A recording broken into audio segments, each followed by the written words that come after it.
इस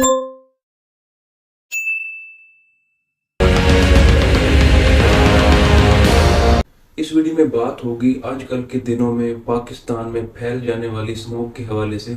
अब सबसे पहले ये जान लेना ज़रूरी है कि स्मोक दरअसल है क्या। अब स्मोक दरअसल धुआं और जो फोग सर्दियों में आती है, इसके कम्बिनेशन का नाम है। बनने की वजह इसको समझना बेहद ज़रूरी है, तभी इस पे काबू पाया जा सकता है।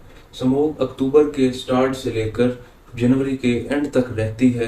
इन दिनों किसान नई फसल उगाने से पहले ज़मीन पे जो बकिए जात होते हैं उनको आग लगाते हैं। उनका जो धुआं होता है वो फिजा में शामिल हो जाता है, क्योंकि इन दिनों साथ फोग पड़ रही होती है सर्दियों के दिनों में। तो जब ये आपस में कंबाइन हो जाती हैं तो ये स्मोक की शक्ल इख्तियार कर लेती हैं। इसके अलावा जो इसकी दूसरी सबसे बड़ी वजह है वो है ईंटों की भट्ठी में से निकलने वाला धुआं।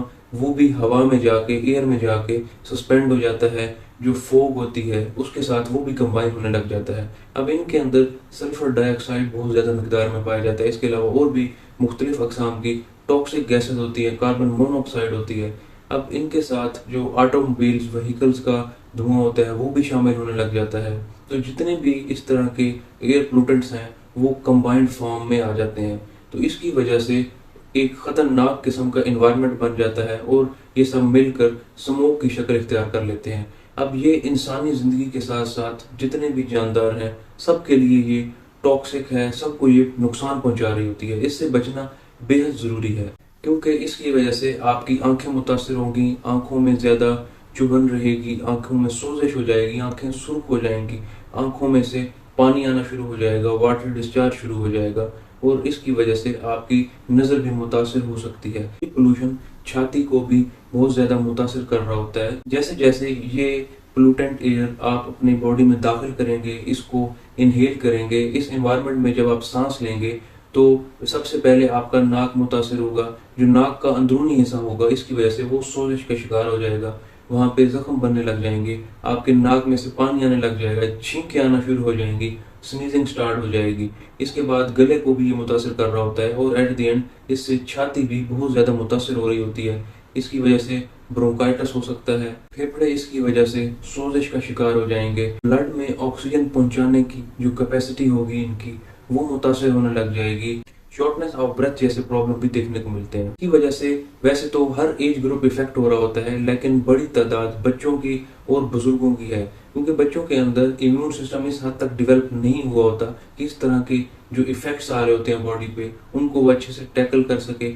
फेफड़ों के अंदर भी अभी नशो नुमा जारी होती है, एक सर्टन लेवल तक अभी नहीं पहुंचे होते। उनके अंदर फैलने और सिकुड़ने की सलाहियत अडल्ट शख्स की निस्बत कम होती है, जिसकी वजह से बच्चों के अंदर ये प्रॉब्लम ज्यादा आ रहे होते हैं। ओल्ड पेशेंट है, जो बुजुर्ग तबका है, उनके अंदर डिफरेंट किस्म की डिजीजेस के लोग शिकार होते हैं, हाइपरटेंशन का शिकार होते हैं, डायबिटीज का शिकार होते हैं, तो वो इसकी वजह से ज्यादा मुतासिर हो रहे होते हैं। अगर कोई पेशेंट एस्थमा का शिकार है, सीओपीडी का शिकार है, ऑब्स्ट्रक्टिव पल्मोनरी डिजीज का शिकार है, तो वो इसकी वजह से ज्यादा मुतासिर होगा। आम शख्स की निस्बत इन लोगों के अंदर इलामात ज्यादा शिद्दत भी इख्तियार कर सकती हैं। अगर कुछ लोग एलर्जिक हैं डिफरेंट किस्म के पोल्यूशन की वजह से, तो वो भी एट रिस्क है कि स्मोक उनको ज्यादा इफेक्ट कर सकती है।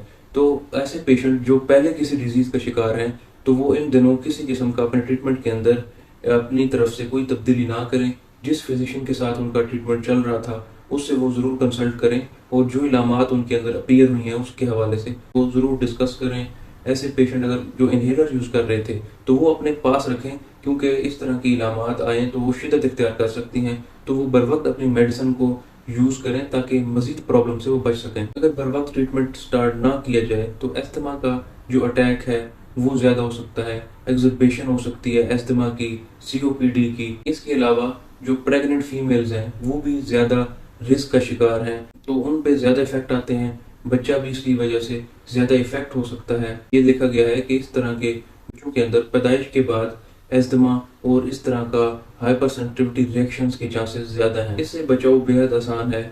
इन दिनों आप अपने कमरों के खिड़कियां दरवाजे बंद रखें, गैर जरूरी तौर पे आप बाहर ना निकलें। अगर बाहर जाना है तो आप हेलमेट का इस्तेमाल करें, मास्क का यूज करें और जो N95 मास्क है वो ज्यादा सिक्योर रखेगा एक पर्सन को। अगर वो इस एनवायरनमेंट में जा रहा है तो उस मास्क को वो वियर करे उसके पहनने को वो यकीनी बनाए। इसके अलावा पानी का इस्तेमाल ज़्यादा किया जाए, नाक को साफ रखा जाए। अगर स्मोक से एक्सपोज हो भी गए हैं तो वो नाक को अच्छे तरीके से धोए ताकि जो पार्टिकल्स दाखिल हो रहे थे वो बॉडी से निकल जाएं। इसके अलावा डाइट पे भी खासी तवज्जो देनी चाहिए। ऐसी डाइट को आप इस्तेमाल करें जो आपके इम्यून सिस्टम को मजीद स्ट्रॉन्ग बनाए।